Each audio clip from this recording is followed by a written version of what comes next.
Chancellor Arnie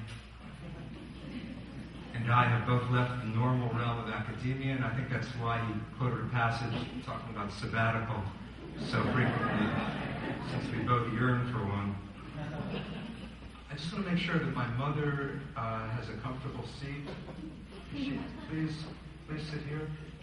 You're happy there? Just want to say also that my grandfather, my father, my brother all received ordination from this august institution. I never made it that far. I only got as far as prostor.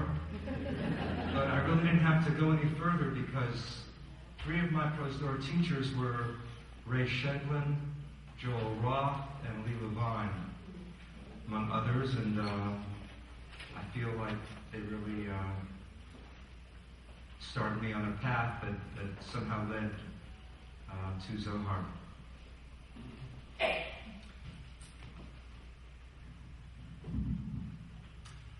Why should anyone care about a book written 700 years ago in medieval Spain, composed in Aramaic, a language no longer even then spoken hardly anywhere in the world? Why would anyone read a book that's intentionally cryptic and perplexing? Why? Because the Zohar challenges our understanding of God and of human existence, daring us to transform ourselves. It shatters childish theological images and discovers a God called infinity, Ein Sof. Ein Sof transcends gender and personality, but in the realm of the Sefirot, the divine qualities, God is female and male, Shekhinah and the Holy One, blessed be He. Israel's spiritual task is to unite these male and female halves of God through living a holy life. Every human action affects the divine couple, either promoting or hindering their union. God is not static being, but dynamic becoming. The Zohar is a vast commentary on the Torah and the masterpiece of Kabbalah. How did it emerge? Let's begin by briefly tracing the roots of Kabbalah. Kabbalah crystallized in Provence and Spain in the 12th and 13th centuries. But the mystical stream within Judaism issues from biblical and rabbinic sources. For example, I just mentioned Ein Sof, God as infinity. This is certainly one of the key insights of Kabbalah, the boundlessness of God and its indefinability. The idea of Ein Sof is dependent on Maimonides' conception of God. But there's an ancient precursor in Exodus, when Moses learns God's secret name, Eheyeh Asher Eheyeh, I am who I am, I will be who I will be.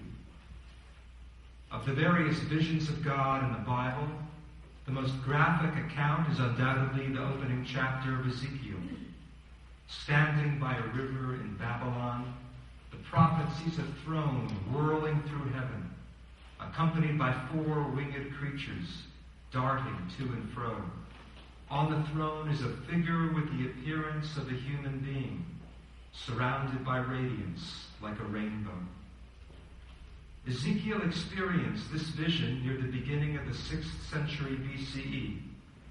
Even before his book was canonized in the Bible, his vision had become the archetype of Jewish mystical ascent.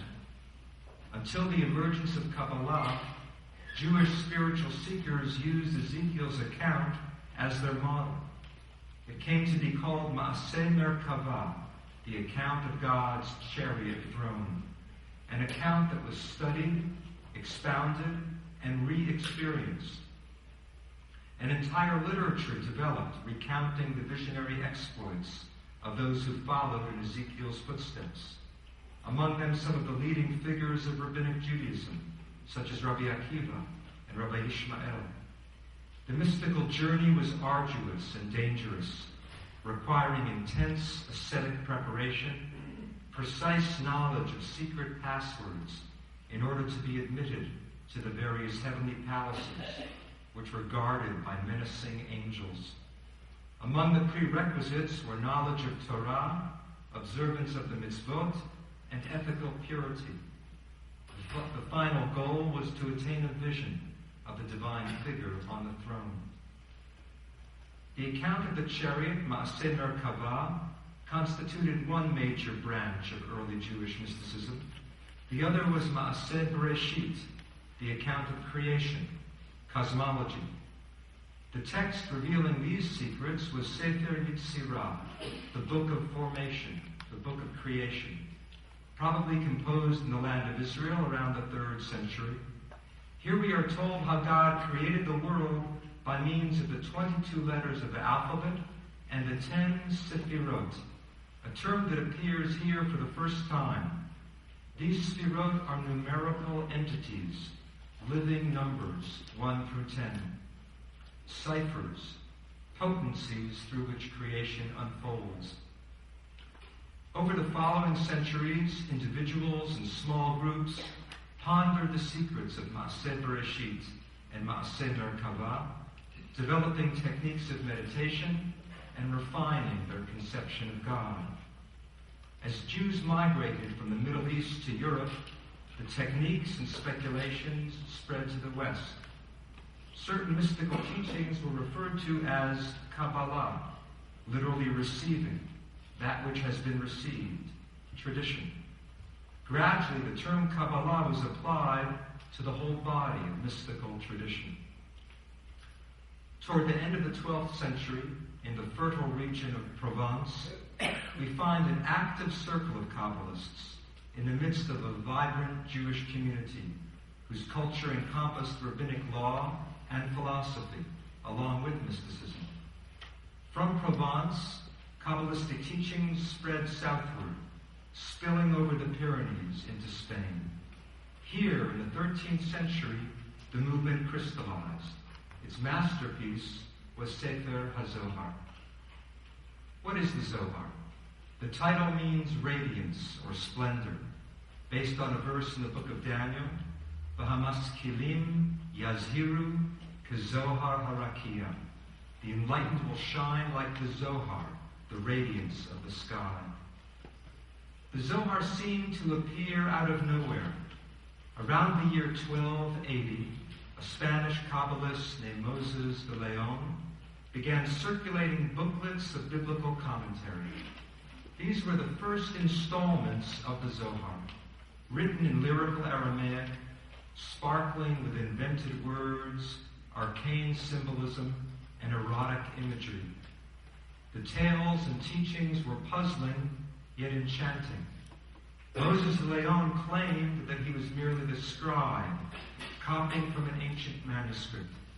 The original, supposedly, had been composed in the circle of Rabbi Shimon Bar Yochai, the famous disciple of Rabbi Akiva, who lived over a millennium earlier in the 2nd century in the land of Israel. According to rabbinic tradition, Rabbi Shimon hid from the Roman authorities in a cave for 13 years. Kabbalists imagined that the Zohar was conceived in that cave. Then somehow the text made its way from Galilee to Spain, and Moses de Leon made copies available. Why did de Leon attribute this masterpiece to the ancient Rabbi Shimon? Perhaps so that its radical ideas would be accepted. For example, the notion of the feminine half of God, which I'll discuss shortly.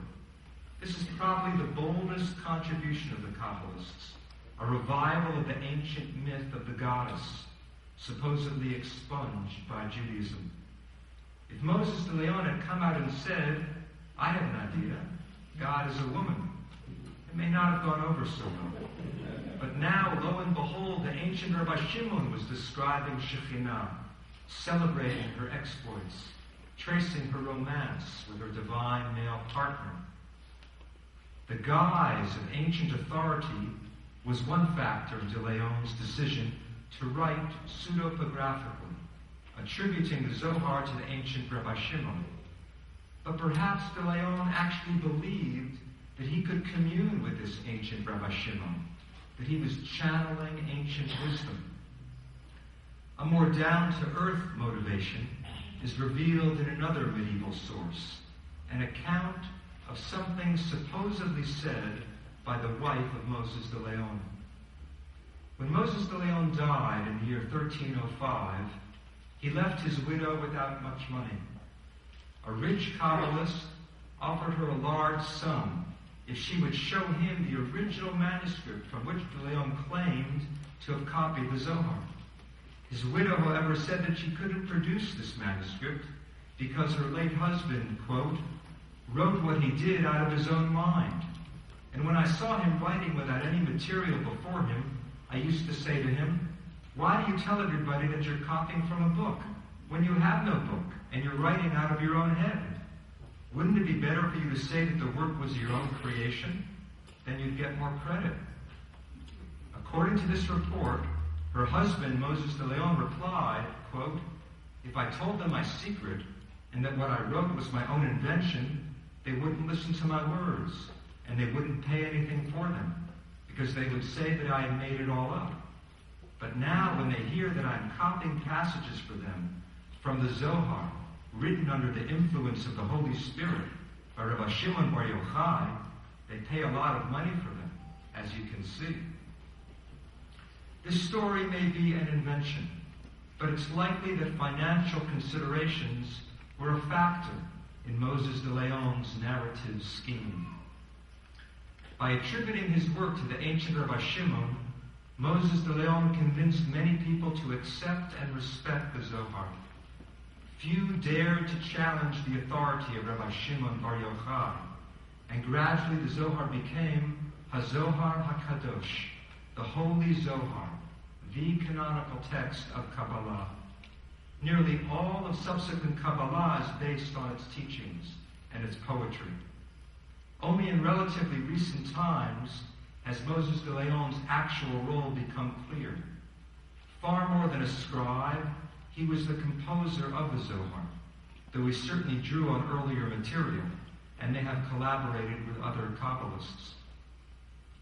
Composed in the 13th century, yet ascribed to ancient sources. Perhaps this is one reason why the Zohar calls its teachings Milin Chadatin Atikin, new ancient words, written anew, but conveying eternal wisdom. The Zohar, you see, has a dialectical relationship with tradition.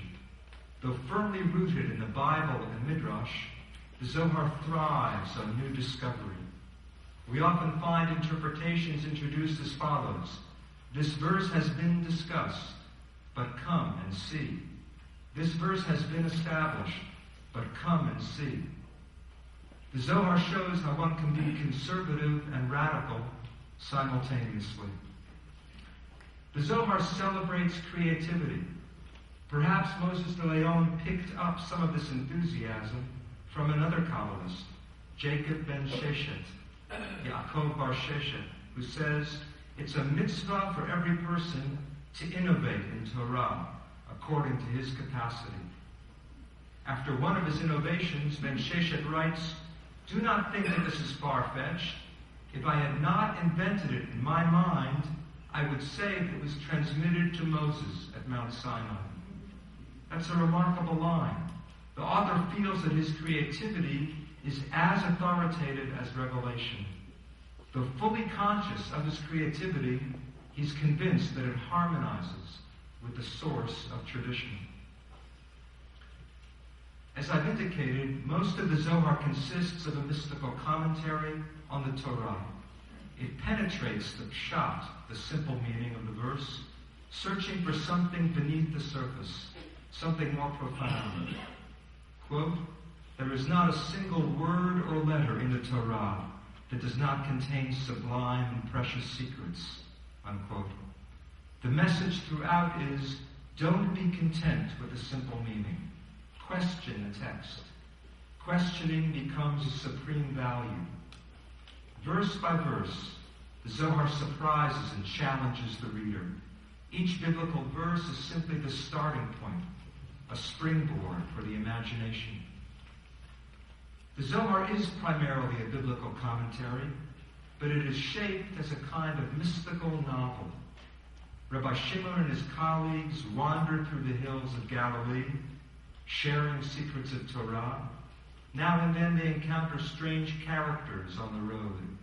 A child amazes them with wisdom. A beggar enriches them with precious teachings. A cantankerous old donkey driver, who seems to be a total idiot, turns out to be a sage in disguise.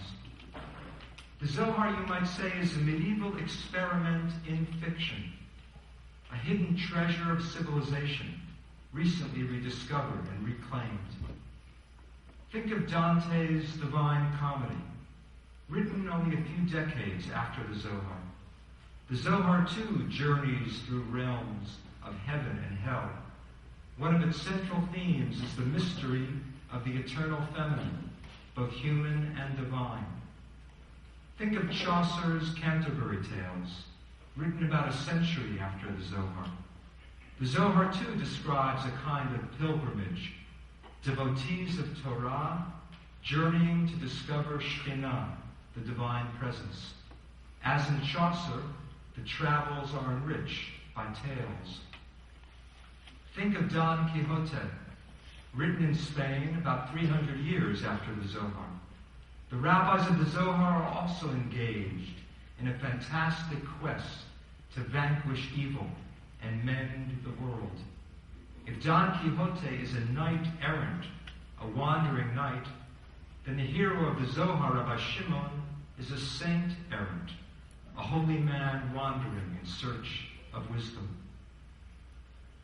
The plot of the Zohar focuses ultimately on the inner life of God, the 10 Sfirot, the divine qualities. You have with you, or else your neighbor has, a chart of the 10 Sfirot. I'll refer just to a few highlights here.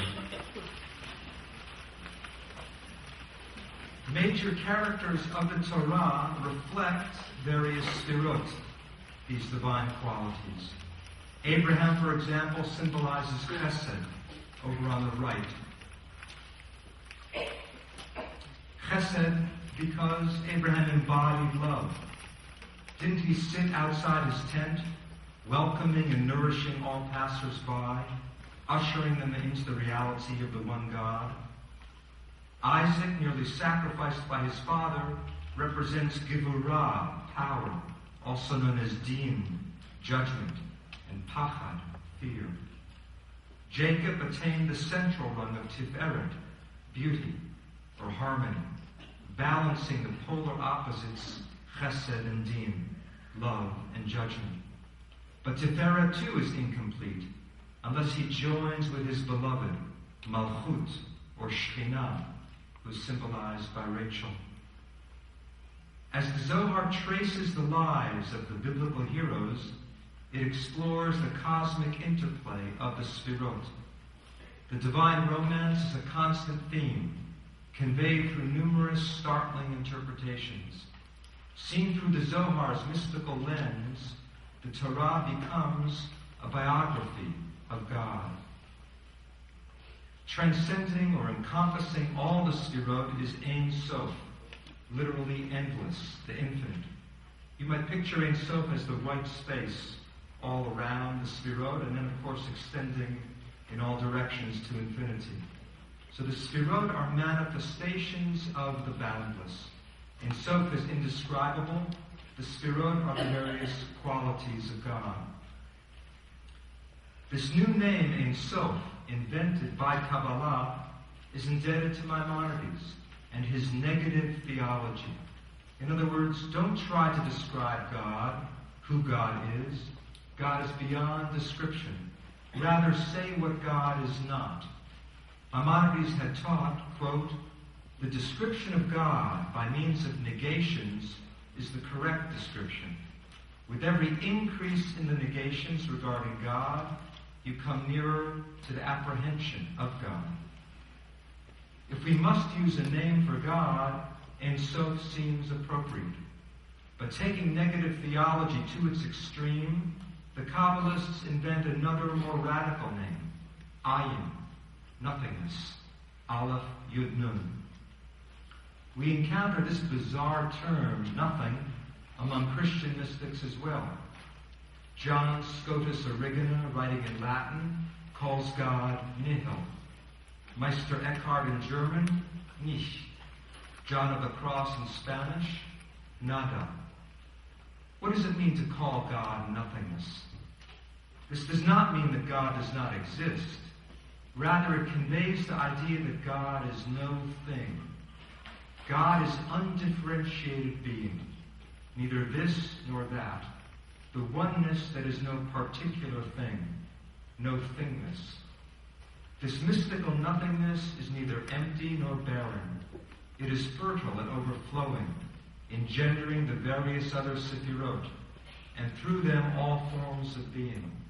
The universe emanates from divine nothingness. The paradoxical name ayin, nothing, is applied to the first of the 10 sephirot, also known as keter, or crown. This crown is pictured on the head of Adam Kadmon, primordial Adam. According to Genesis, the human being is created b'tselem Elohim, in the image of God. You might say that the Sefirot are the Kabbalist's attempt to describe the original divine archetype on which we are modeled, the mythical paragon of the human being. The Sefirot are our original nature. Another depiction of the Sefirot is as a cosmic tree, growing downward from its roots above, from Keter, also called root of roots. Out of the depths of Ayin, or Keter, shines the primordial spark of Chokhmah, wisdom. Although it's the second Sefirah, Chokhmah is also called Reshit, beginning, because it's the first distinguishable divine quality. This primordial point of Chokhmah expands into a circle, the Sefirah of Binah, understanding. Chokhmah is pictured as the divine father, providing the seed, Binah as the divine mother. Receiving the seed, the point of Chokhmah, Binah conceives the 7 lower Sefirot. Binah is also known by the divine name Elohim. I think we've said enough now to be confused, to look at a passage from the Zohar. This passage I've not included in the packet because I prefer that you simply sit and listen, perhaps with your eyes closed. What I want to do now is to offer you the Zohar's interpretation of the opening words of the Torah. Of course, we all know them. I think many here know them by heart in Hebrew. Bereshit bara Elohim. In the beginning, God created. But the Zohar insists on reading those words hyper-literally, more literally perhaps than they were intended. Bereshit, in or with the beginning. Bara, it created. Elohim, God. With beginning, it created God. In other words, God turns from the subject of the sentence into the object of the sentence. Now, in terms of the Sefirot, Binah is given the name Elohim. Binah is the object of this act of creation. With beginning, by means of that primordial point of Chokhmah, called Reshit, it created the unnamed one, the unnameable, Ein Sof. Ein Sof created Binah, Elohim. Let me read you this passage from the opening of the Zohar on Bereshit. I'd ask you to simply sit comfortably. If you feel comfortable, close your eyes. Don't try to make sense of every word or image. Just let this imagery wash over you. Bereshit. At the head of potency of the king, he engraved engravings in luster on high. A spark of impenetrable darkness flashed within the concealed of the concealed, from the head of infinity. A spark of impenetrable darkness flashed within the concealed of the concealed, from the head of infinity, a cluster of vapor forming in formlessness, thrust in a ring, not white, not black, not red, not green, no color at all. As a cord surveyed, it yielded radiant colors. Deep within the spark gushed a flow, splaying colors below, concealed within the concealed of the mystery of Ein Sof. It split and did not split its aura, was not known at all, until under the impact of splitting, a single concealed supernal point shone. Beyond that point, nothing is known. So it is called Reshit, beginning, first command of all. The enlightened will shine like the Zohar of the sky, and those who lead many to righteousness like the stars forever and ever. Zohar, radiance, concealed of concealed, struck its aura, which touched and did not touch this point. Then this beginning expanded, building itself a palace, worthy of glorious praise. There it sowed seed to give birth, benefiting worlds. Zohar, radiance, sowing seed for its glory, like the seed of fine purple silk, wrapping itself within, weaving itself a palace, constituting its praise, benefiting all. With this beginning, the unknown concealed one created the palace. This palace is called Elohim. The secret is Bereshit, bara Elohim. With beginning, created God. This sounds heretical. God is created. But what's implied here, I think, is that what we imagine as God is not the ultimate God. The true God, Ein Sof, is beyond what we can imagine. Our conventional theology is a pale reflection of the divine reality, puny compared with the boundless. Ein Sof and Ayin are beyond gender. But there's another divine name permeated by gender, by the feminine. I'm referring here to the boldest contribution of the Zohar, Shekhinah, who balances the patriarchal image of God. Unlike Ein Sof and Ayin, the name Shekhinah is not invented by the Kabbalists. It appears frequently in Targum, Midrash, and Talmud. Literally, Shekhinah means dwelling, and in rabbinic literature it refers to God's presence in the world, his intimacy with Israel. Take a look at the first passage on the sheets. Sorry, the first passage we just unpacked.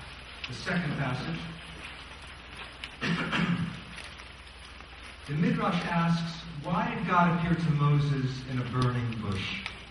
Why not a carob tree or a sycamore? Why some lowly shrub? To show us, says the Midrash, in makom ba'aretz hanui min hashchinah. There's no place empty of Shekhinah. In other words, Shekhinah is the omnipresence of God. Similarly, b'chol makom shegalu, Shekhinah imahem. Wherever Israel went in exile, Shekhinah was with them. Shekhinah is the aspect of God always accompanying the people of Israel. God's intimate connection with them. Ashrehem hatzadikim, shehem mashkinim hashchinah ba'aretz. Happy are the righteous, for they cause Shekhinah to dwell on earth. This is what Shekhinah implies in earlier rabbinic Judaism. The name Shekhinah is grammatically feminine, but in these earlier texts, it's hard to find overt examples of Shekhinah being portrayed as a feminine being. Shekhinah is simply God's presence. One example of the feminine nature of Shekhinah is found in the next line. Rav Yosef ki hava shema kal kar'a di'imeh amar ekum mikame shchina da'atya. When Rav Yosef heard his mother's footsteps, he would say, I will arise before Shekhinah, who is approaching. So at least for this Rav Yosef, there was some sense in which Shekhinah reflects a feminine quality, a feminine aspect of God. It's in the Zohar that this feminine potential, this feminine aspect of Shekhinah becomes overt and dominant. Shekhinah is the feminine half of the divine couple.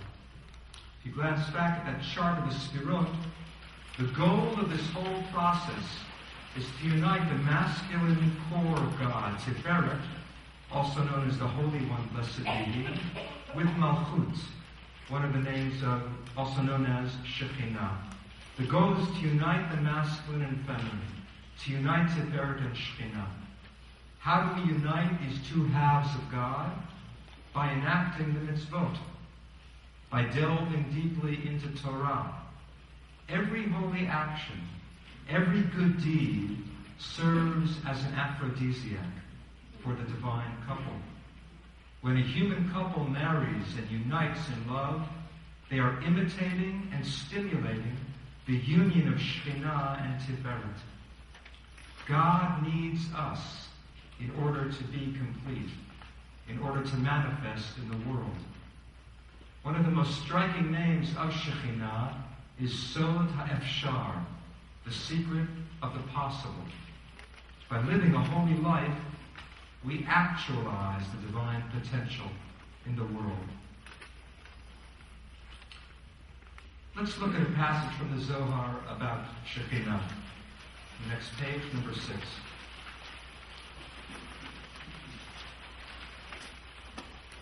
This is the Zohar's commentary on the beginning of Exodus, where Moses' father and mother, Moses' father-to-be and mother-to-be, are married. A man went from the house of Levi and married a daughter of Levi. A man went, Amram, the name of Moses' father, and took the daughter of Levi, Yocheved, his mother-to-be. A divine echo descended and told him to couple with her, because the time neared for Israel's deliverance by the son who would be born to them. The Blessed Holy One assisted him, for we have learned Shekhinah was poised above their bed, and their desire joined indivisibly with her. Therefore Shekhinah never withdrew from the son they engendered, as is written, sanctify yourselves and be holy. If a human sanctifies himself below, the Blessed Holy One sanctifies him from above. Just as their desire focused on joining Shekhinah, so she joined in the very act they performed. In other words, because the parents of Moses united in holy union, because their kavanah, their intention, was focused on the Sfirot, because they sought to unify the divine male and female, their union produced the Son who was forever in his life accompanied by Shekhinah. Their holy sexual union produced the Son who was mitdabek, who was united with, who was cleaving to Shekhinah, so much so that Moses is actually described as Ish HaElohim, which according to its simple meaning is the man of God, but according to the Zohar is husband of Elohim, husband of Shekhinah. Moses only attained this holy state because his parents engaged in their marital union with holy kavanah. I mentioned that the Zohar refers to its teachings as milin chadetin atikim, new ancient words. The concept of Shekhinah in Kabbalah provides a beautiful example of this paradox. In one sense, the prominence of a feminine divine figure is a radical innovation, challenging the patriarchal nature of God. And yet we know that in biblical times, the goddess was alive and well. The cult of Asherah, the Canaanite goddess, flourished in ancient Israel. as demonstrated by archaeological evidence, as well as by the condemnations voiced by the biblical prophets. The prophetic critique proves that the goddess was popular and enticing, and that Israelites were drawn to her worship. It's not just that certain Israelites worshiped the Canaanite Baal and Asherah instead of the one true God of Israel. Rather, some Israelites worshipped Yud-He-Vav-He and Asherah together as a divine couple. For example, at an archaeological site about 25 miles south of Jerusalem, an inscription has been found dating from the 8th century BCE, which reads, "To Yud-He-Vav-He, my protector, and to his Asherah." This syncretism was rejected by biblical authors and by the prophets, and the goddess was eliminated from the official religion of biblical Israel. Yet somehow in Kabbalah, the goddess re-emerges as Shekhinah. The goddess, you might say, has become kosher. Apparently, the ancient feminine nature of God could not be suppressed forever. The new flowering of Shekhinah testifies to the goddess's enduring hold on human consciousness. In the century preceding the Zohar, Maimonides had sought to cleanse God of any lingering anthropomorphisms, to bury myth once and for all. But now Shekhinah emerges in all her feminine glory, right in the heart of Rabbinic Judaism. Gershom Scholem has called this the revenge of myth. Once Kabbalah resurrected the feminine aspect of God, over the following centuries she became immensely popular among the masses. Clearly she answered a deep religious and psychological need. Her intimacy, her accessibility, balanced the transcendent nature of the patriarchal God.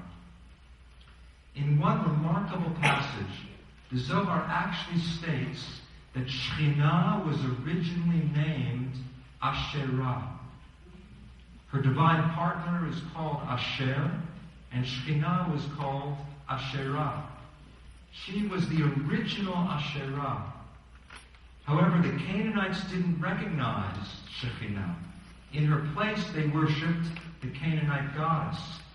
Consequently, according to the Zohar, the name Asherah was removed from Shekhinah and desacralized, so that the false goddess would not be empowered by invoking a holy name. The feminine nature of God is thus both new and ancient. It's inadequate to describe or experience God in purely masculine terms. Have we lost our awareness of the divine feminine? According to the Zohar, this loss originated in the Garden of Eden. In discussing this biblical story, the Zohar asks a remarkable question. Who threw whom out of the garden? Take a look at the next passage, number 7. This is the Zohar's radical midrash on the simple wording, Vayigaresh et ha'adam. He drove out Adam. And we're focusing here on that little word et, aleph taf. This is a word which in Hebrew means basically nothing. It's hard to translate it. It's a particle, what grammarians call a particle. It has to precede the direct object, if the direct object has a definite article. You can't say in Hebrew, Vayigaresh ha'adam. You have to say, Vayigaresh et ha'adam. So et is a little word that seems to mean nothing. What is it composed of? Everything. Aleph to taf. This, of course, is a perfect opening for the Midrashic mind. And already Rabbi Akiva had pounced on word after word in the Bible written as et. If et appears in a biblical text, that allows you to expand the meaning. What does the Zohar do with this little et? Let's see. He drove out et ha'adam. Rabbi Elazar said, "We do not know who divorced whom. If the Blessed Holy One divorced Adam or not? Now, why does it say divorce? The Hebrew is legaresh, to expel, to drive out. But of course, legaresh also comes to mean divorce, as in gerushin. And already the Midrash had read this verse to mean God divorced Adam, as if there was some original intimacy between God and Adam, but as a result of the sin in the garden, God divorced Adam. But the Zohar asks very radically, who divorced whom? Did God divorce Adam, or what's the alternative?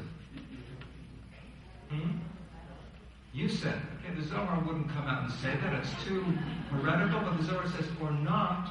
The reader can't help but think, wait a minute, does that mean that Adam divorced God? And that's how the Zohar reads it. How? The word is transposed. He drove out et. Don't put the period after the word Adam. Put the period after that little enigmatic word et. Vayigaresh et. He divorced et. Now, et stands for whom in the Zohar?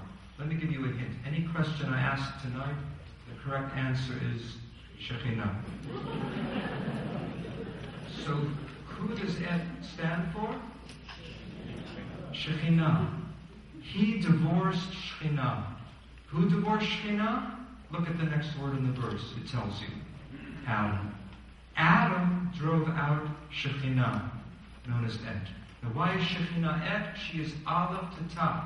She's the totality of the divine emanation.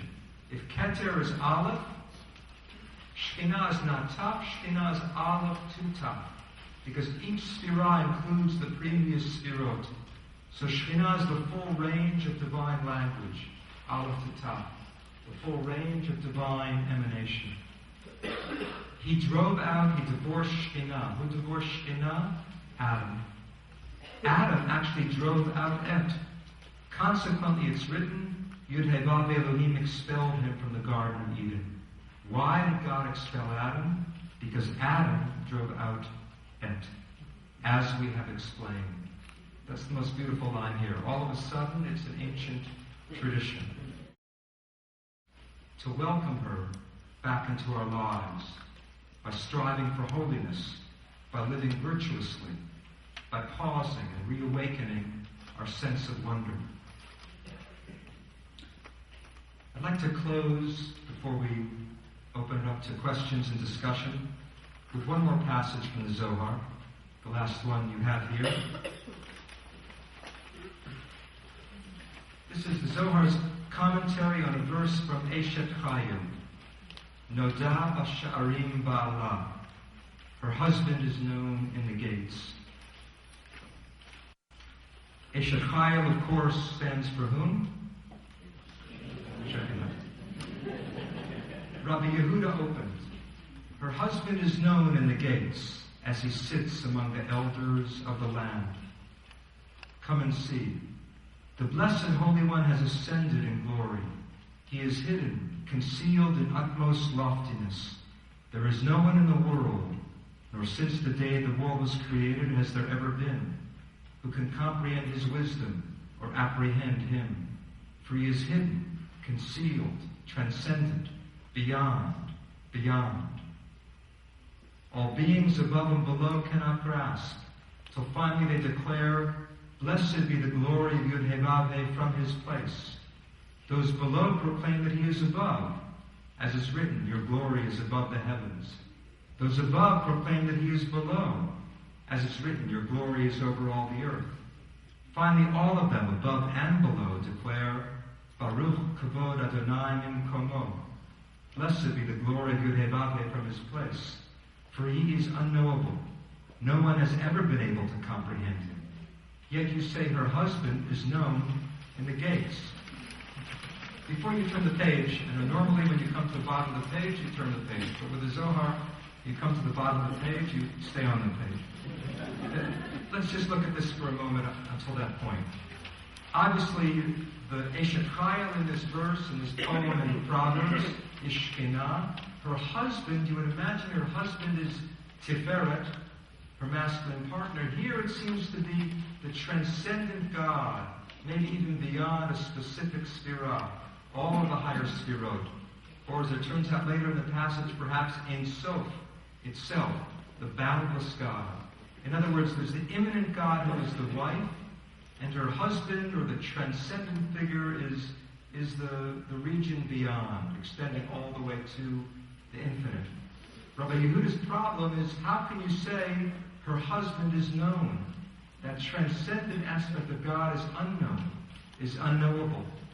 So much so that everyone can't really pinpoint that divinity.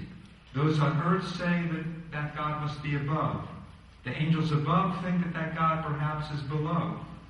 No one can identify that transcendent divinity. So how can the verse in Proverbs say that her husband is known? Let's continue on the final page. But indeed her husband is known in the gates, the Blessed Holy One, who is known and grasped to the degree that one opens the gates of imagination. Each one opens the gates of imagination according to the capacity to attain the spirit of wisdom. As one fathoms in his mind, so he is known in his mind. So he is known in those gates of imagination. But can he be known accurately? No one has ever been able to grasp and know him. That's Rabbi Yehuda's understanding of the verse, a beautiful appreciation of the gift of imagination. Opening the gates of imagination allows you to at least estimate. Now Rabbi Shimon, the hero of the Zohar, takes a different view, but only slightly different. Her husband is known in the gates. Who are the gates? As is said, lift up your heads, O gates. Lift it up, openings of eternity. Through these gates, supernal rungs, the Blessed Holy One becomes known. Otherwise, no one could grasp. For Rabbi Shimon, the gates are the Sfirot. The Zohar hardly ever calls them Sfirot, but one of its favorite terms is the rungs, dargim, the levels or rungs of the Sephirotic ladder. For Rabbi Shimon, God is known through these gates, through these Sefirot. That's how Ein Sof becomes approachable. Now he compares it to the soul and the body. Come and see. The human soul is unknowable except through members of the body, rungs carrying out what the soul designs. So she is known and unknown. The human soul is ultimately unknowable, but you know the soul by how the body acts. As in that beautiful expression, he's a beautiful neshama. Right now he has a beautiful neshama. He is a beautiful neshama. How do you know the neshama? By how the person acts. So the body makes the soul accessible. The body manifests the soul. In the same way, similarly, the Blessed Holy One, Ein Sof, the ultimate, transcendent, is known and unknown. For he is soul of soul, spirit of spirit, hidden and concealed from all. But through those gates, openings for soul, the Blessed Holy One becomes known. So what are the gates? The Sfirot, they are openings for soul. That could mean they're openings for the human soul to enter the divine, or perhaps it means they're openings for the soul of soul, for the ultimate divinity, to come into the world. We seem to have a machloket here, but this is a Kabbalistic machloket, a Kabbalistic dispute where both disputants perhaps are really closer than we think. Rabbi Yehuda says you can approach God only through the imagination. Rabbi Shimon says, no, you approach God through the Sfirot. But aren't the Sfirot themselves, in a sense, the result of the Kabbalist's imagination? Through opening the gates of imagination, through exploring the divine gates, the Sfirot, we can know, or at least estimate, the unknown. The Zohar stimulates us to imagine and reimagine God. Thank you.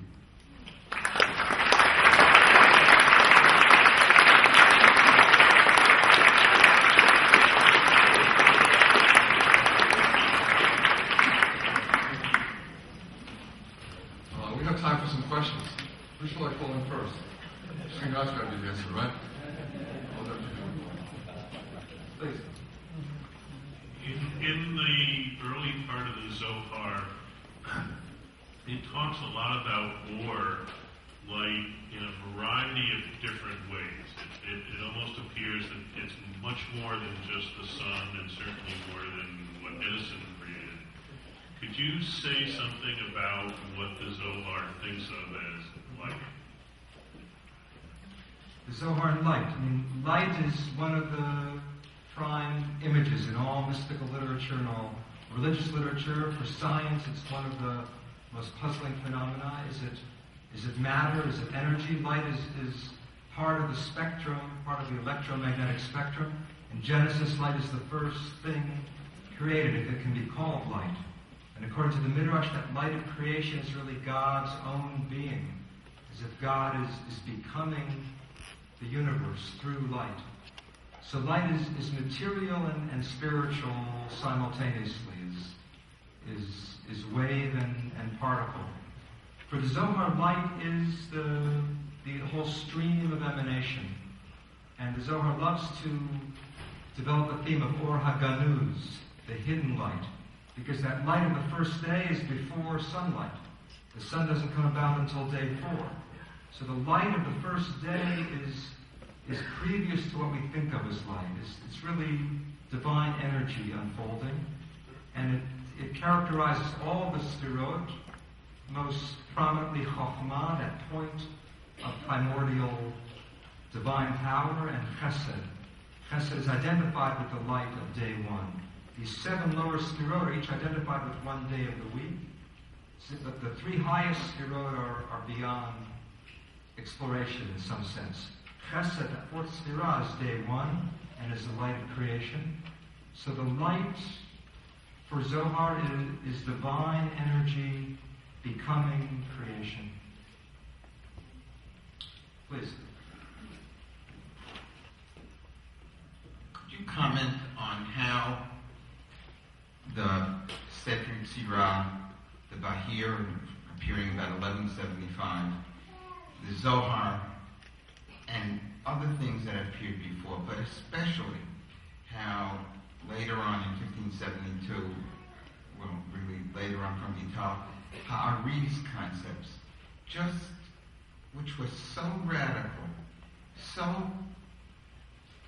contrary to what the philosophers were teaching, how it spread so quickly and so strongly throughout the Jewish world, especially in the early 17th century.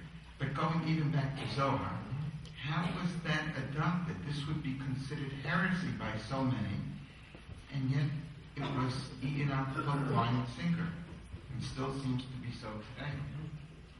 How do these radical mystical ideas spread and become prominent? Why are we still talking about them here? I mean, in a sense, but by all those dates you mentioned, it really is a gradual process, right? When we're talking about the spread of Kabbalah, Kabbalah is really delved into by very small groups. Okay? Sefer Yetzirah is a tiny book, right? It's a booklet. You can read Sefer Yetzirah in about 20 minutes. Won't make much sense, but you can read through it in 20 minutes. The Bahir is also a booklet. The Zohar, how many Jews in Spain actually read the Zohar, or knew the Zohar, or had a Zohar? Until the printing press, it was tiny, tiny numbers. We're talking about isolated individual Kabbalists and small circles of Kabbalists.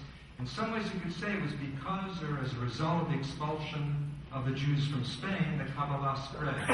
Perhaps that was a silver lining in the dark cloud of the Gerush, of the expulsion. Until the Jews are expelled from Spain, and even for a century or two after, it's small groups and isolated individuals who call themselves Kabbalists and are influenced by Kabbalah. Gradually, with really the movement emanating from Tzfat.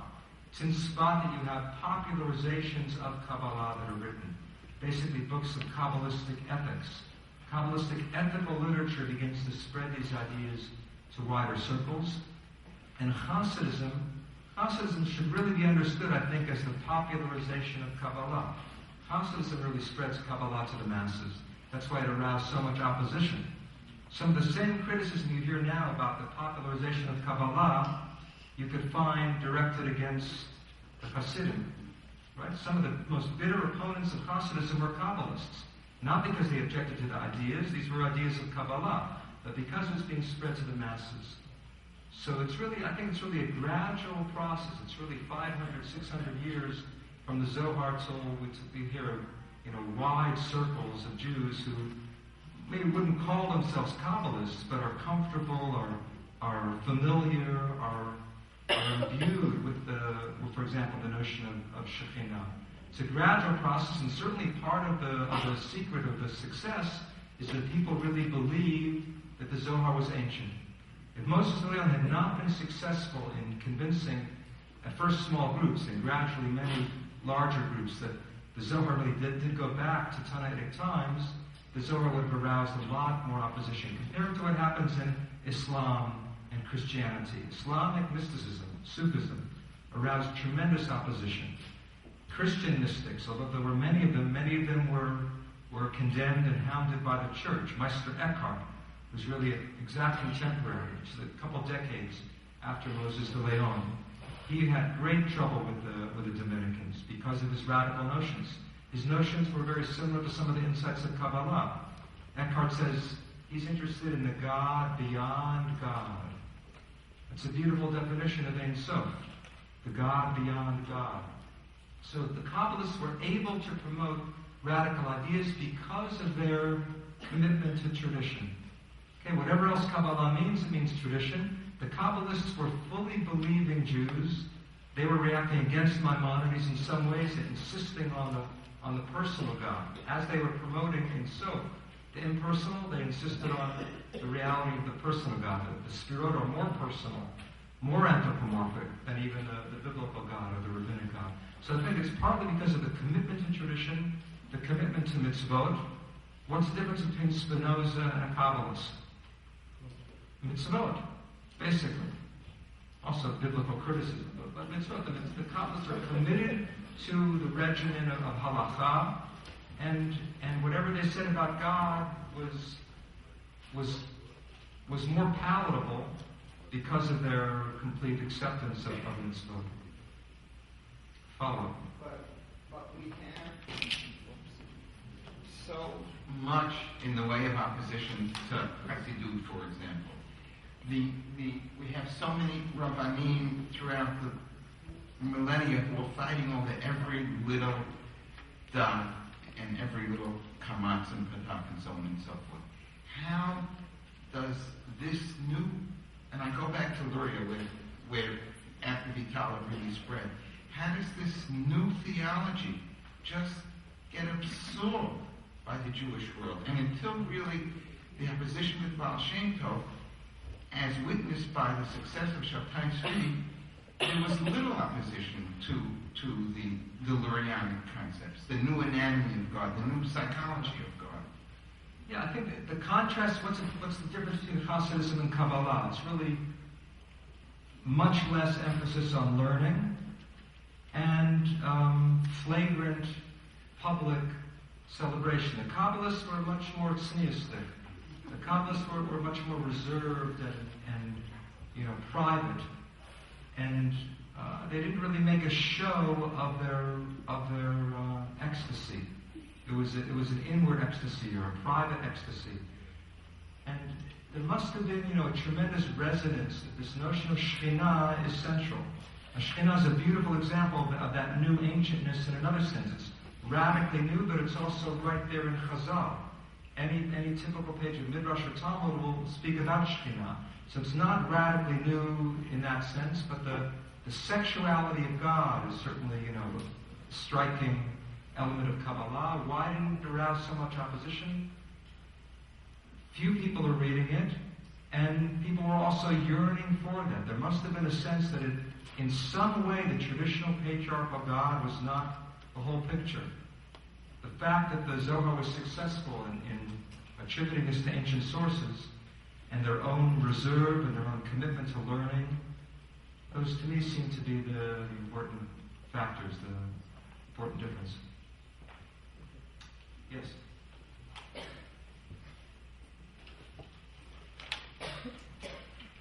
I was curious about explanation of number 7.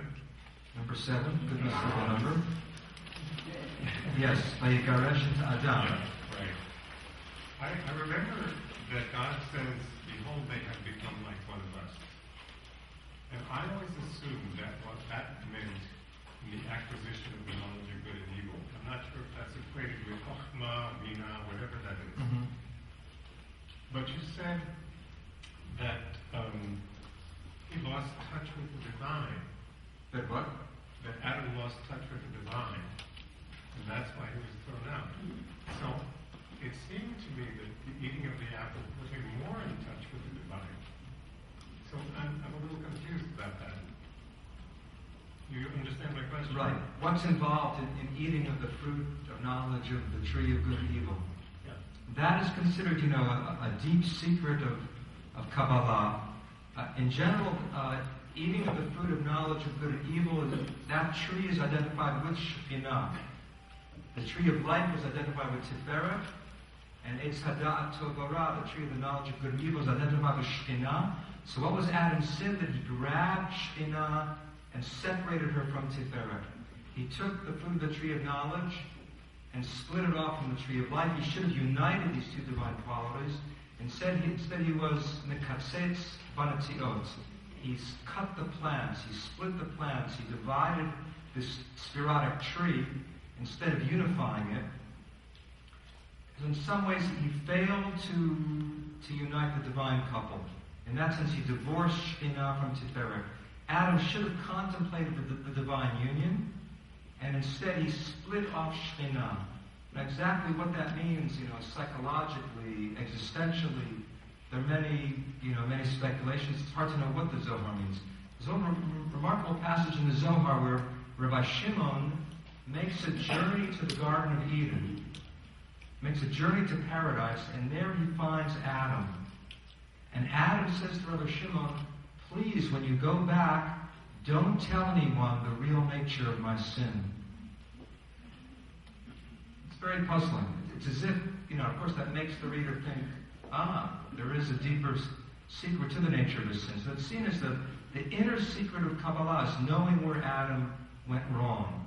Now, is it that Adam sinned, or is it that Adam did what we've all done, which is to split ourselves off from some primordial unity?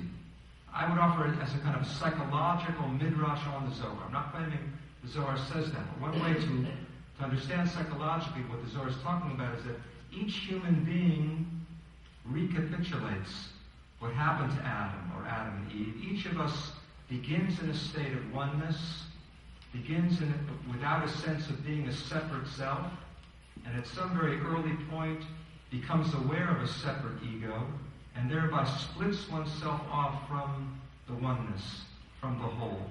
Now, is that a sin, or is that just natural maturation? That's inevitable. I think that's inevitable.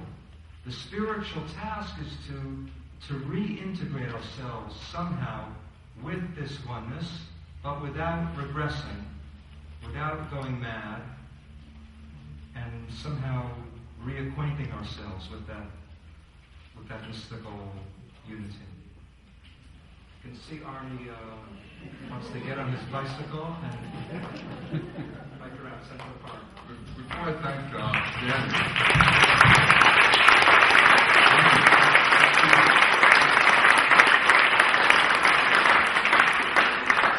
thank Jay before I do. We got to thank him again. Two brief announcements. Number one, as if in perfect timing, the next public program here at JTS will be the Jack and Lewis Written Lecture on Wednesday, December 5th at 6 p.m. Ambassador Sawani Hunt, Director of the Women and Public Policy Program at Harvard Kennedy School of Government and President of the Hunt Alternatives, will speak on Women Waging Peace, why women must be included as leaders of the peace process.